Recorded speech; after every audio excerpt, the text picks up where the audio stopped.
지금 중국이 발칵 뒤집혔습니다. 중국의 유명한 앵커가 생방송 중에 사고를 친 건데요. 그 이유가 한국 여행담을 말해서라고 합니다. 생방송 사고라며 각종 미디어와 SNS에 일파만파 영상이 퍼지고 있습니다.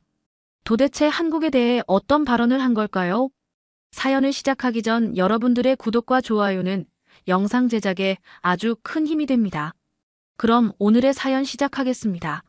저는 중국 국영방송사의 뉴스 앵커 장하오입니다. 20년 동안 뉴스 앵커로 일하면서 많은 이야기를 전달했죠. 최근 한국에 관한 이야기가 중국 내에서 자주 오가고 있습니다. 특히 SNS에서는 한국은 중국인을 싫어한다는 이야기가 끊임없이 퍼지고 있었어요. 장하오, 요즘 뉴스 봤어? 한국에서 중국인 관광객을 거부한 식당이 또 있대. 리펑이 사무실로 들어오며 말했습니다. 리펑은 제 후배 기자로 다큐멘터리 제작을 맡고 있는 PD죠. 항상 열정적이지만 가끔은 인터넷 여론에 너무 쉽게 영향을 받기도 합니다. 그런 뉴스는 항상 있어. 하지만 진실은 어떨까? 직접 가봐야 알 수 있지 않을까? 무심코 던진 제 말에 리펑의 눈이 커졌습니다. 혹시 한국에 가보자는 말씀이신가요? 사실 몇 주 전부터 저는 계속해서 한국에 대한 생각을 하고 있었어요. 뉴스를 진행하면서도 한국 관련 뉴스가 나올 때마다 과연 실제로는 어떨지 궁금했습니다. 우리가 보도하는 내용과 인터넷에서 퍼지는 소문이 현실과 얼마나 일치하는지 확인하고 싶었죠. 그래, 우리 휴가 냈잖아. 2주 동안 어디로 갈지 못 정했는데 한국은 어때? 서울에 가보자고. 리펑의 얼굴에 걱정이 스쳐 지나갔습니다. 명백히 불편해하는 표정이었죠. 한국이요? 지금 분위기가 좋지 않은데요. 패키지 여행으로 가는 것도 아니고 우리끼리 자유여행으로 간다면 위험하지 않을까요? 저는 컴퓨터를 켜고 서울의 사진들을 보여주었습니다. 깔끔한 거리, 현대적인 건물들, 활기찬 시장의 모습들이었죠. 리펑, 넌 기자잖아. 진실은 항상 자신의 눈으로 확인해야 한다고 생각하지 않아? 우리가 매일 뉴스에서 말하는 것처럼 말이야. 하지만 장하오 선배, 한국에서 중국인들을 좋아하지 않는다는 건 다 아는 사실이잖아요. 저번에 리밍이 서울 여행 갔다가 식당에서 쫓겨났다는 이야기도 들었고요. 저는 깊은 한숨을 내쉬었습니다. 모든 한국인이 중국인을 싫어한다고 생각하는 건 편견 아닐까? 그건 마치 모든 중국인이 같다고 말하는 것과 다를 바 없어. 리펑은 잠시 생각에 잠기더니 마지못해 고개를 끄덕였습니다. 그래도 걱정되네요. 선배가 가자면 따라가긴 하겠지만요. 그날 저녁 저는 한국 여행에 관한 정보를 찾아보았습니다. 인천공항에서 서울로 가는 방법, 서울의 숙소, 방문할 만한 곳들까지 모든 정보를 꼼꼼히 정리하며 여행 계획을 세웠습니다. 하지만 마음 한구석에는 리펑의 걱정이 계속 맴돌았어요. 정말 한국에서 중국인을 싫어할까? 불편한 상황을 마주하게 될까? 아니야, 우리는 기자야. 진실을 직접 확인해야 해. 스스로에게 다짐하며 여권을 꺼내 확인했습니다. 2주 후면 한국 땅을 밟게 될 텐데 그곳에서 우리를 기다리는 건 어떤 경험일까요? 설렘 반 걱정 반으로 한국행 비행기표를 예매했습니다. 이것이 제 인생을 바꾸는 여행이 될 줄은 그때는 몰랐죠. 와, 생각보다 깨끗하네요. 인천공항에 발을 내딛는 순간 리펑의 입에서 탄성이 흘러나왔습니다. 저 역시 마찬가지였죠. 넓은 공항 로비는 햇빛이 유리창을 통해 쏟아져 들어와 밝고 환했습니다. 바닥은 반들반들 빛났고 천장은 높아 개방감이 느껴졌어요. 역시 세계적으로 유명한 공항이라 그런지 시설이 정말 좋네요. 저는 공항 안내 표지판을 확인하며 말했습니다. 중국어, 영어, 한국어가 함께 표기된 안내판은 우리 같은 외국인들도 쉽게 길을 찾을 수 있게 해주었죠. 리펑은 여전히 주변을 둘러보며 감탄하는 모습이었습니다. 장하오 선배, 여기 자동 출입국 시스템이 있네요. 한번 써볼까요? 리펑이 자동 출입국 심사대를 가리켰습니다. 저희는 처음 보는 기계 앞에서 잠시 망설였지만 화면에 나타난 안내에 따라 여권을 스캔하고 지문을 등록했죠. 놀랍게도 몇 초 만에 출입국 심사가 완료되었습니다. 이런 첨단 시스템이 정말 인상적이었어요. 생각보다 빠르네. 이런 시스템이 있으면 외국인들도 편리하겠는데? 출입국 심사를 마친 후 저희는 수화물을 찾으러 가는 길을 찾기 시작했습니다. 안내판을 열심히 살펴보았지만 처음 방문한 공항이라 방향을 잡기가 쉽지 않았어요. 지도를 들여다보며 서 있는데 갑자기 누군가 다가왔습니다. 도움이 필요하신가요? 고개를 들어보니 파란 유니폼을 입은 공항 직원이 웃으며 물었습니다. 저는 영어로 수화물을 찾으러 가는 길을 물었고 그는 천천히 또박또박 길을 설명해 주었습니다. 그러더니 갑자기 따라오세요라고 말하고는 직접 저희를 수화물 찾는 곳까지 안내해 주었습니다. 감사합니다. 저는 진심으로 감사 인사를 전했고 그는 즐거운 여행 되세요라며 밝게 웃었습니다. 이런 친절함은 기대하지 않았던 것이었죠. 선배, 공항이니까 그렇겠죠? 외국인들이 많이 오는 곳이라 특별히 친절할 수밖에 없잖아요. 리펑은 여전히 조금 회의적인 표정이었습니다. 그의 말이 일리가 있다고 생각했지만 그래도 첫인상은 나쁘지 않았습니다. 공항에서 나와 서울 시내로 향하는 공항철도를 탔습니다. 깨끗한 객실과 정확한 시간 안내 방송이 인상적이었어요. 창밖으로 보이는 풍경이 점점 도시의 모습으로 바뀌어 갔습니다. 고층 건물들과 아파트 단지, 그리고 한강이 보였죠. 서울이 이렇게 현대적인 도시일 줄은 몰랐어요.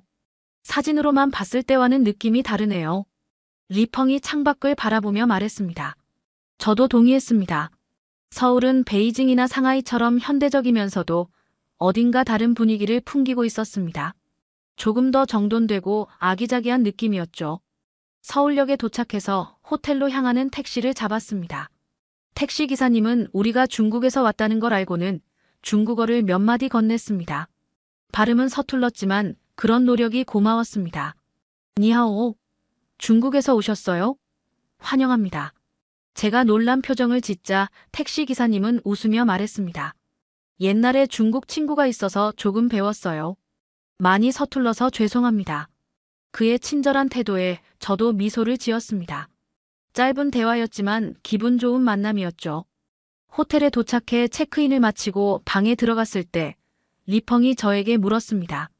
선배, 지금까지는 생각보다 괜찮은 것 같아요. 하지만 아직 첫날이잖아요. 앞으로 어떨지 모르죠? 저는 창밖으로 보이는 서울의 야경을 바라보며 대답했습니다. 그래, 아직 시작일 뿐이야. 우리는 객관적으로 관찰하고 경험해야 해. 내일부터 진짜 서울을 경험해보자고. 방 안에서 짐을 풀면서 서울에서의 첫인상은 예상보다 훨씬 좋았다는 생각이 들었습니다. 공항 직원의 친절함, 깨끗한 시설, 택시기사의 작은 배려가 모두 따뜻한 느낌을 주었습니다. 그렇지만 리펑의 말처럼 아직 첫날이었습니다. 앞으로 어떤 경험들이 우리를 기다리고 있을지 기대 반 걱정 반으로 그날 밤을 보냈습니다. 오늘은 어디부터 가볼까요? 명동? 아니면 경복궁? 아침 일찍 일어나 호텔 레스토랑에서 조식을 먹으며 리펑이 물었습니다. 저는 스마트폰을 꺼내 미리 정리해둔 일정표를 보여주었죠. 일단 경복궁부터 시작해서 북촌 한옥마을, 그리고 인사동을 둘러보는 건 어떨까?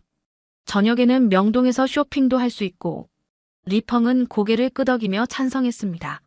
아침 식사를 마치고 호텔을 나서기 전 잠시 커피숍에 들러 지도를 보며 세부 계획을 정리하기로 했습니다. 호텔 근처에 있는 작은 카페로 들어갔어요.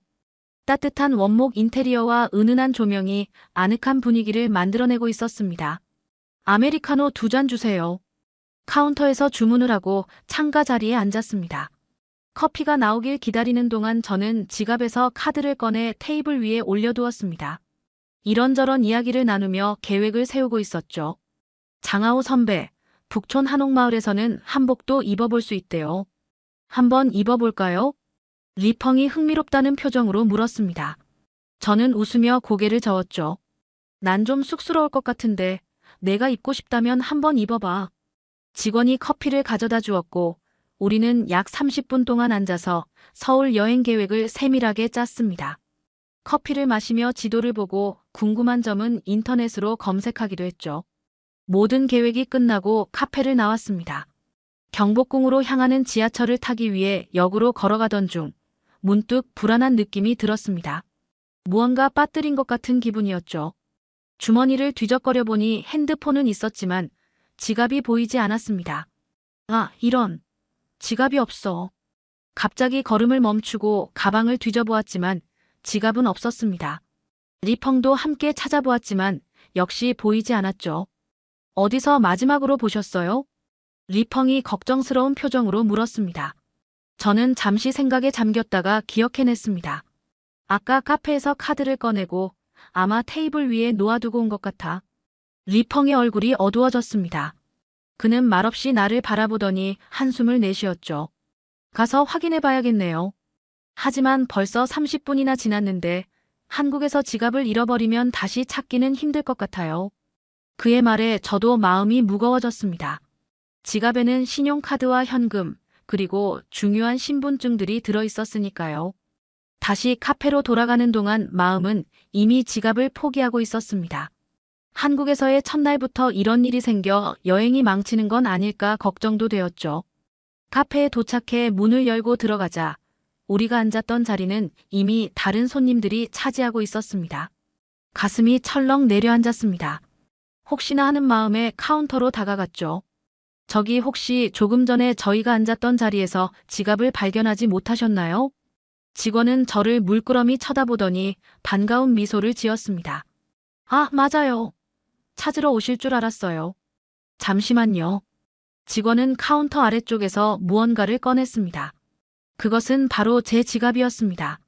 아무것도 손대지 않은 채 그대로였죠. 신용카드, 현금, 신분증 모두 그대로 들어있었습니다. 정말 감사합니다. 어떻게 이렇게 그대로. 말을 잇지 못했습니다.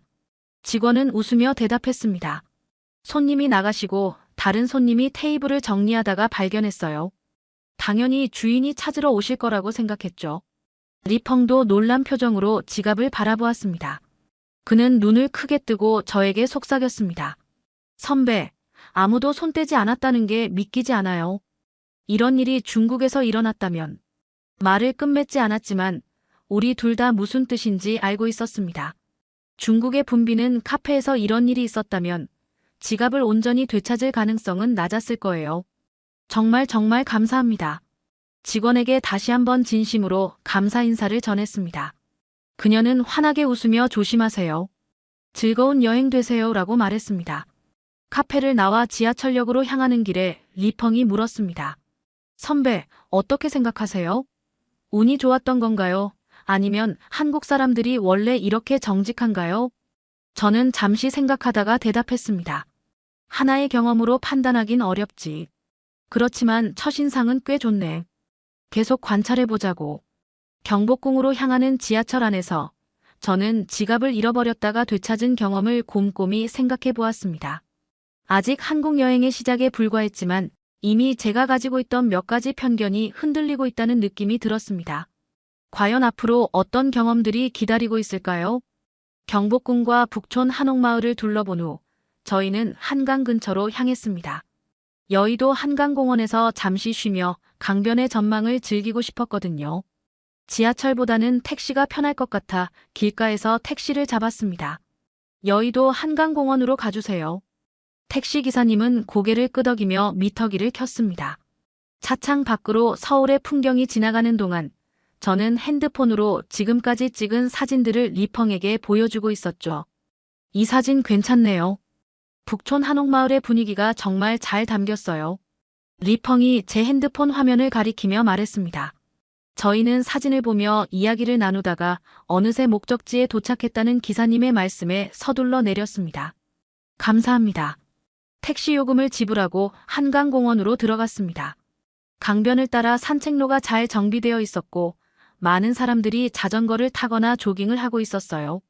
한강의 넓은 물줄기와 그 위로 지나가는 다리들의 모습이 인상적이었습니다. 와, 정말 아름답네요. 베이징의 강과는 다른 느낌이에요. 리펑이 감탄했습니다.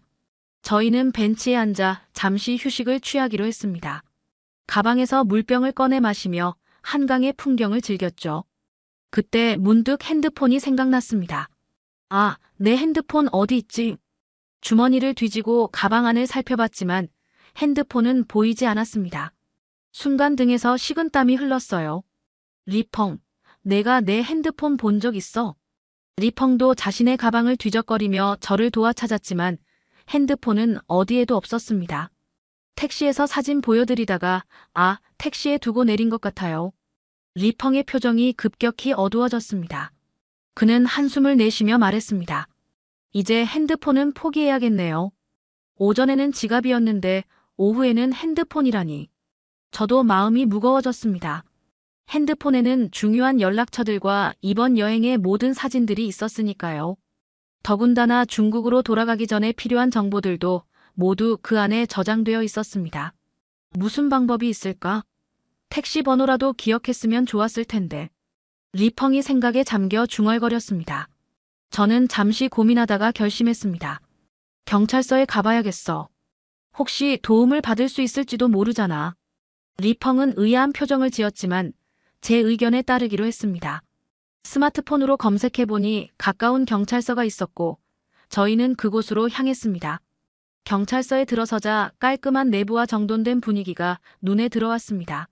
안내 데스크에서 저희를 맞이한 경찰관은 친절한 미소로 무엇을 도와드릴까요? 라고 물었습니다. 저희가 택시에서 핸드폰을 두고 내렸는데요. 어떻게 해야 할지 모르겠습니다. 영어로 상황을 설명하자 경찰관은 영어로 천천히 대답해 주었습니다. 언제, 어디서 택시를 타셨나요? 목적지는 어디였고 어떤 핸드폰인가요? 저희가 상세한 정보를 제공하자 경찰관은 컴퓨터에 기록을 남기고 택시 회사에 연락을 취해주겠다고 했습니다. 그는 기다리는 동안 앉아있으라며 의자를 가리켰고 차까지 내어주었습니다. 정말 감사합니다. 20분 정도가 지났을까요? 경찰관이 전화를 받고 미소를 지으며 다가왔습니다. 좋은 소식입니다. 택시 기사님이 핸드폰을 발견하셨고 지금 이쪽으로 오고 계세요. 약 30분 후에 도착할 거라고 하셨습니다. 믿기지 않았습니다. 리펑도 놀란 표정으로 저를 바라보았어요. 정말인가요? 기사님이 직접 가져다 주신다고요? 경찰관은 고개를 끄덕였습니다. 네, 한국에서는 분실물을 찾아주는 일이 자주 있습니다. 특히 택시 기사님들은 책임감이 강하셔서 경찰서로 가져다 주시거나 직접 찾아주시곤 합니다. 약속한 시간이 지나자 정말로 택시 기사님이 경찰서로 들어오셨습니다. 손에는 제 핸드폰이 들려 있었죠. 그는 저를 알아보고 바로 다가와 핸드폰을 건네주었습니다. 손님, 뒷좌석에서 발견했습니다. 다행히 경찰서에서 연락이 와서 찾아드릴 수 있네요. 감격스러운 마음에 연신 감사 인사를 전했습니다. 기사님은 웃으며 손사래를 치셨죠. 당연한 일입니다. 한국에서는 이런 일이 종종 있어요. 그 말에 저는 놀라움을 감출 수 없었습니다. 기사님이 떠나고 경찰서를 나오는 길에 리펑이 물었습니다. 정말 신기하네요. 2번이나 귀중품을 잃어버렸는데 2번 다 고스란히 돌려받다니. 선배, 어떻게 생각하세요? 저는 잠시 생각에 잠겼다가 대답했습니다. 솔직히 놀랍다. 중국에서라면 아마 포기했을 거야. 하지만 여기서는 사람들이 당연하게 여기는 것 같아. 경찰서를 나와 다시 한강으로 향하는 길에 저는 이 경험이 제게 어떤 의미가 있는지 곰곰이 생각해 보았습니다. 인터넷에서 본 한국에 대한 부정적인 이야기들이 하나씩 깨져가고 있었습니다. 정말 사람들의 인식과 현실 사이에는 큰 간극이 있는 걸까요? 해가 저물기 시작하자 우리는 서울의 맛집을 경험해 보기로 했습니다. 인터넷 검색으로 찾은 유명 고깃집으로 향했죠. 핸드폰을 되찾은 후 기분이 한결 나아진 상태였습니다. 오늘 하루가 정말 롤러코스터 같았네요. 아침에는 지갑을 잃었다가 되찾고 오후에는 핸드폰을 잃었다가 되찾고 리펑이 웃으며 말했습니다. 저도 그의 말에 동의했습니다.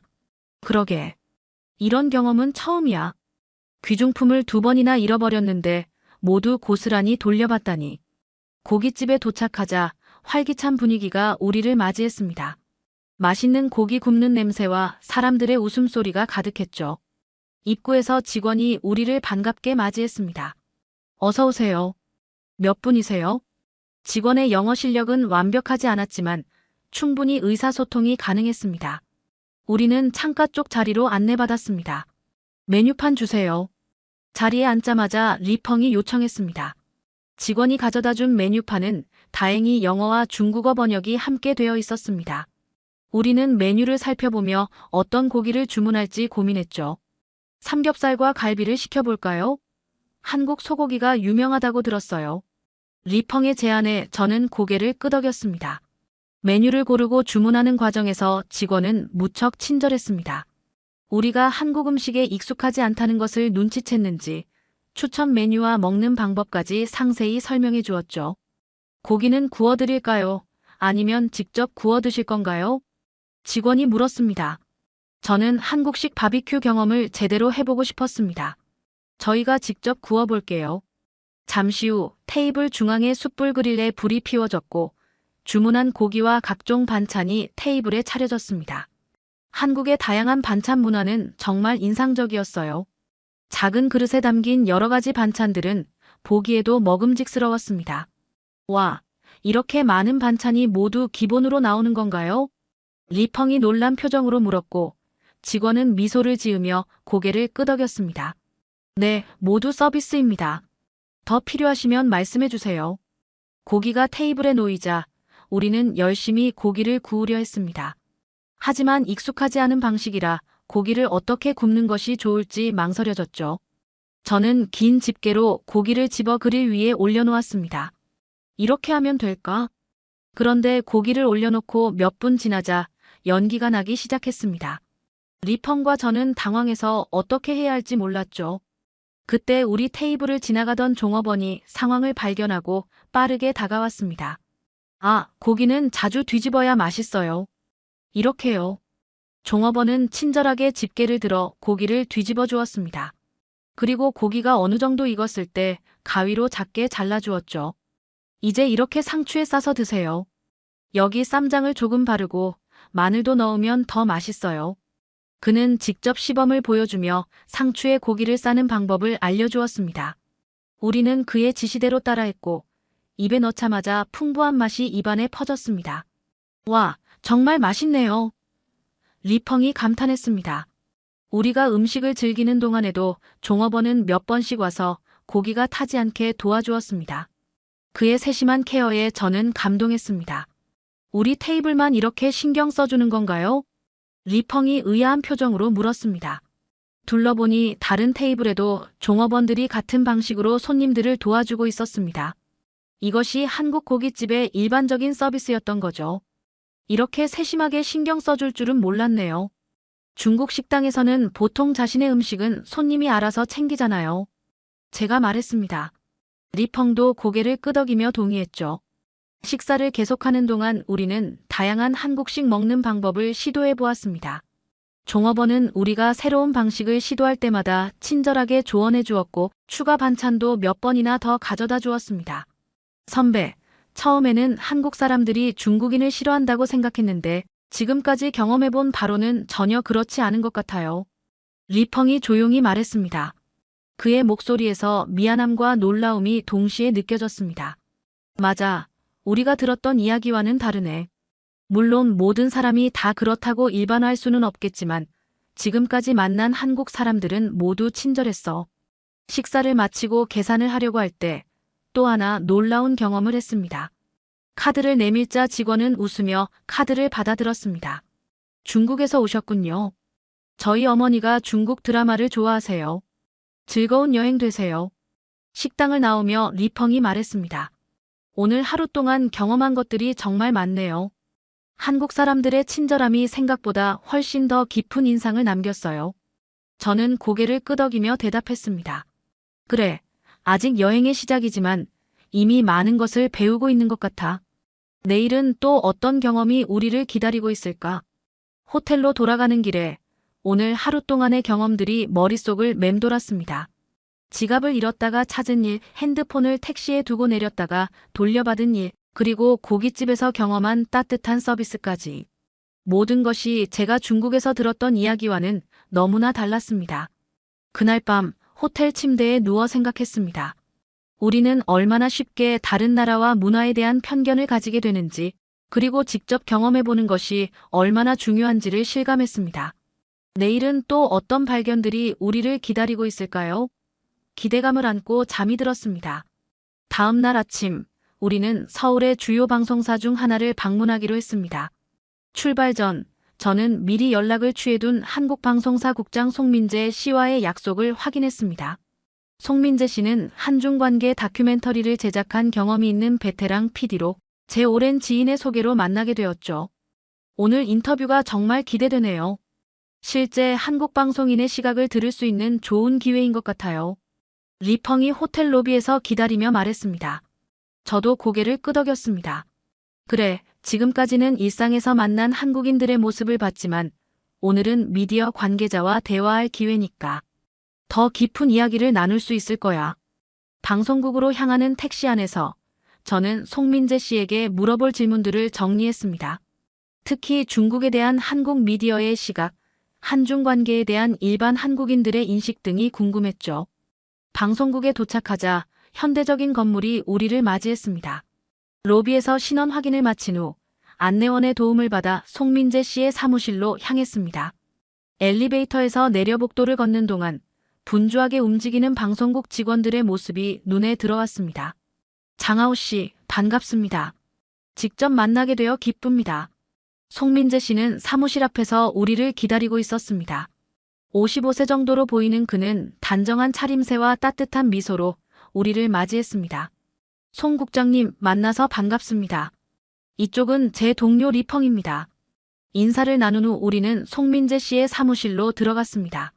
벽면에는 다양한 상과 인증서가 걸려 있었고 책상 위에는 여러 방송 대본들이 정리되어 있었습니다. 커피 한잔 하시겠어요? 송민재 씨의 제안에 우리는 감사하게 수락했습니다. 잠시 후 비서가 커피를 가져왔고 본격적인 대화가 시작되었습니다. 먼저 이렇게 시간을 내주셔서 감사합니다.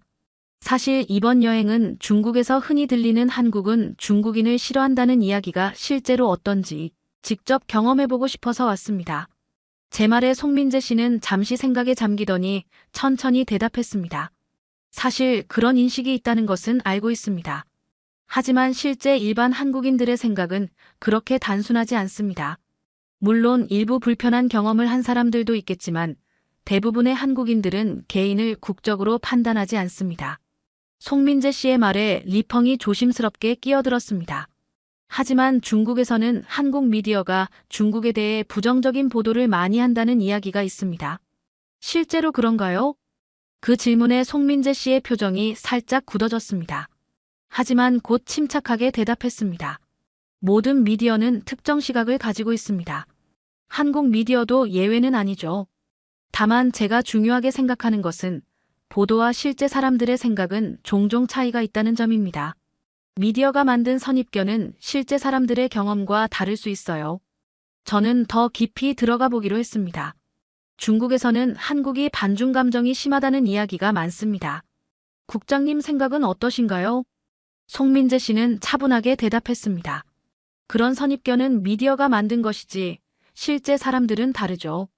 물론 역사적, 문화적 차이로 인한 갈등도 있습니다. 하지만 대부분의 한국인들은 중국인 개인에 대해 적대감을 갖고 있지 않아요. 오히려 중국 문화와 역사에 대한 존경심을 가진 사람들이 많습니다. 그의 말이 진심으로 들렸습니다. 대화가 진행되는 동안 송민재 씨는 한중 관계의 복잡한 측면들에 대해 균형 잡힌 시각을 보여주었습니다. 정치적 갈등과 일반 시민들의 감정은 별개라는 점도 강조했죠. 그렇다면 한국 PD로서 한중 관계 개선을 위해 어떤 노력이 필요하다고 생각하세요? 제 질문에 송민재 씨는 진지한 표정으로 대답했습니다. 미디어의 책임은 매우 큽니다. 우리는 더 균형 잡힌 보도를 해야 하고 서로의 문화와 관점을 이해하려는 노력이 필요합니다. 개인적으로 저는 한중 공동 제작 프로젝트를 통해 서로를 더 잘 이해할 수 있다고 생각합니다. 인터뷰를 마친 후 송민재 씨는 우리를 방송국 투어로 안내해 주었습니다. 스튜디오와 편집실, 뉴스룸을 둘러보면서 한국 방송 시스템에 대해 설명해 주었죠. 놀랍게도 방송국 직원들 모두 우리를 따뜻하게 대해 주었고 몇몇은 중국 방송에 대한 질문을 하기도 했습니다. 요즘 중국 드라마가 정말 퀄리티가 좋더라고요. 특히 역사물은 정말 화려하고 스케일이 커서 인상적입니다. 한 PD가 말했습니다. 리펑의 얼굴이 밝아졌습니다. 정말요? 한국 드라마도 중국에서 인기가 많아요. 특히 로맨스 드라마는 중국 시청자들에게 많은 사랑을 받고 있습니다. 방송국을 나오면서 리펑이 저에게 물었습니다. 선배, 어떻게 생각하세요? 송 국장님의 말씀이 설득력 있었나요? 저는 잠시 생각에 잠기다가 대답했습니다. 그의 말에 많은 부분 동의해. 미디어와 실제 사람들의 생각은 다를 수 있어. 지금까지 우리가 경험한 한국인들의 태도가 그걸 증명하는 것 같아. 송민재 씨와의 만남은 제게 깊은 인상을 남겼습니다. 그는 예상보다 훨씬 개방적이고 솔직했으며 한중 관계에 대해 균형 잡힌 시각을 가지고 있었습니다. 무엇보다 미디어의 역할과 책임에 대한 그의 생각이 저와 크게 다르지 않다는 점이 인상적이었죠. 방송국에서 나와 늦은 점심을 먹으며 저는 이번 여행을 통해 점점 변화하고 있는 제 생각들을 정리해 보았습니다. 지금까지의 경험들은 제가 중국에서 들었던 이야기와는 확연히 달랐고 그것이 제게 많은 생각을 하게 만들었습니다. 과연 우리는 얼마나 많은 선입견 속에서 살고 있는 걸까요? 방송국에서의 만남 이후 저희는 서울의 밤거리를 경험해 보기로 했습니다.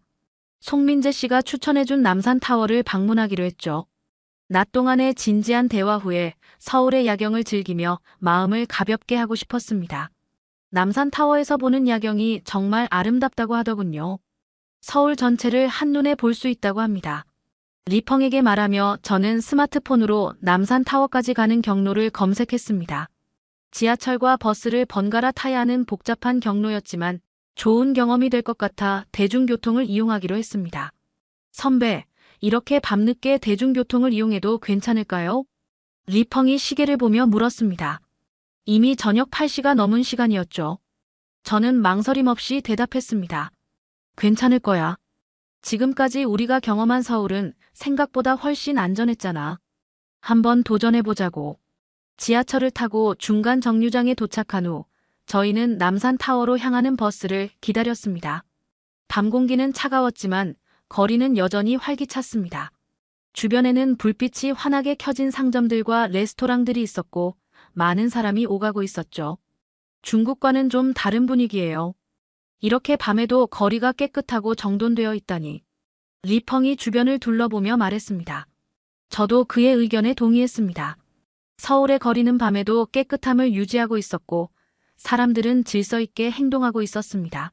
마침내 버스가 도착했고 저희는 차에 올랐습니다. 늦은 시간이라 그런지 버스 안은 거의 비어 있었습니다. 몇몇 승객들만이 조용히 앉아 있었죠. 저희는 중간쯤 자리를 잡고 앉았습니다. 어디까지 가세요? 운전석에서 기사님이 갑자기 물었습니다. 처음에는 누구에게 묻는 건지 몰랐는데 백미러로 저희를 바라보고 있었습니다. 저는 약간 놀라며 대답했습니다. 남산타워 가는 길이에요. 관광객이라. 제 말이 채 끝나기도 전에 기사님은 친절하게 설명을 시작했습니다.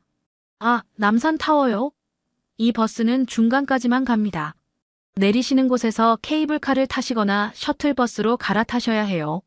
제가 내릴 곳을 알려드릴게요. 그의 친절한 설명에 저희는 감사하다고 대답했습니다. 버스가 움직이는 동안 창밖으로 서울의 밤거리가 펼쳐졌습니다. 형형색색의 네온사인과 높은 빌딩들이 만드는 야경은 정말 아름다웠습니다. 중국인이신가요? 다시 기사님의 목소리가 들렸습니다. 저는 고개를 끄덕였습니다. 네, 베이징에서 왔어요. 아, 베이징.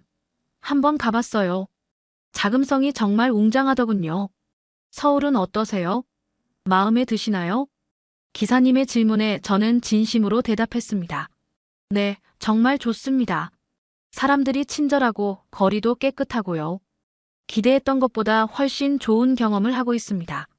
버스 기사님은 미소를 지으며 고개를 끄덕였습니다. 그의 친절함은 단순히 직업적인 것이 아니라 진심에서 우러나오는 것처럼 느껴졌습니다. 이제 다음 정류장에서 내리세요.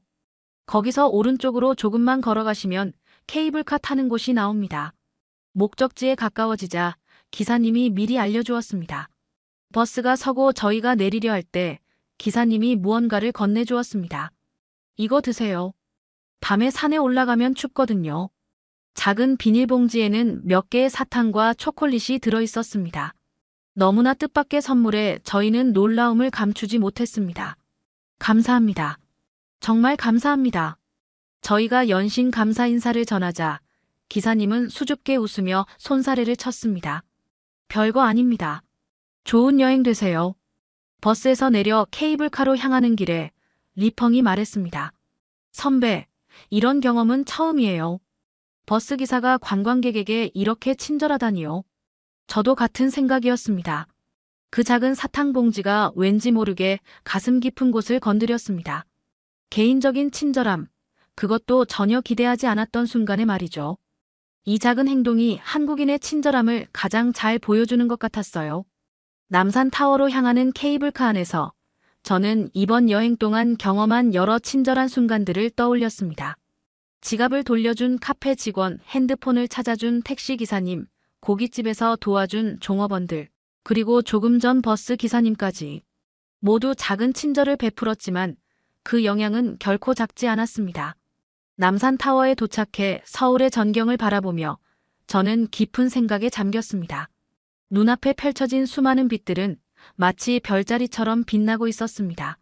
그 빛들 아래에서 살아가는 수많은 사람들, 그들의 일상적인 친절함이 모여 이런 도시를 만들어낸다는 생각이 들었습니다. 선배, 솔직히 말하면 처음에는 제가 잘못 생각했던 것 같아요. 한국은 중국인을 싫어한다는 말을 너무 쉽게 믿었던 거죠. 리펑의 고백에 저는 고개를 끄덕였습니다. 나도 마찬가지야. 우리가 얼마나 쉽게 선입견에 사로잡히는지 이번 여행을 통해 깨닫게 됐어. 서울의 야경을 배경으로 저희는 오랫동안 이야기를 나누었습니다. 선입견과 실제 경험의 차이, 미디어의 책임, 그리고 사람과 사람 사이의 진정한 소통에 대해서요. 그날 밤 저는 작은 사탕 봉지를 주머니에 넣은 채 호텔로 돌아왔습니다. 그것은 단순한 사탕이 아니라 낯선 이에게 베푸는 따뜻한 마음의 상징이었으니까요. 장하오 앵커님, 한국 여행은 어떠셨나요?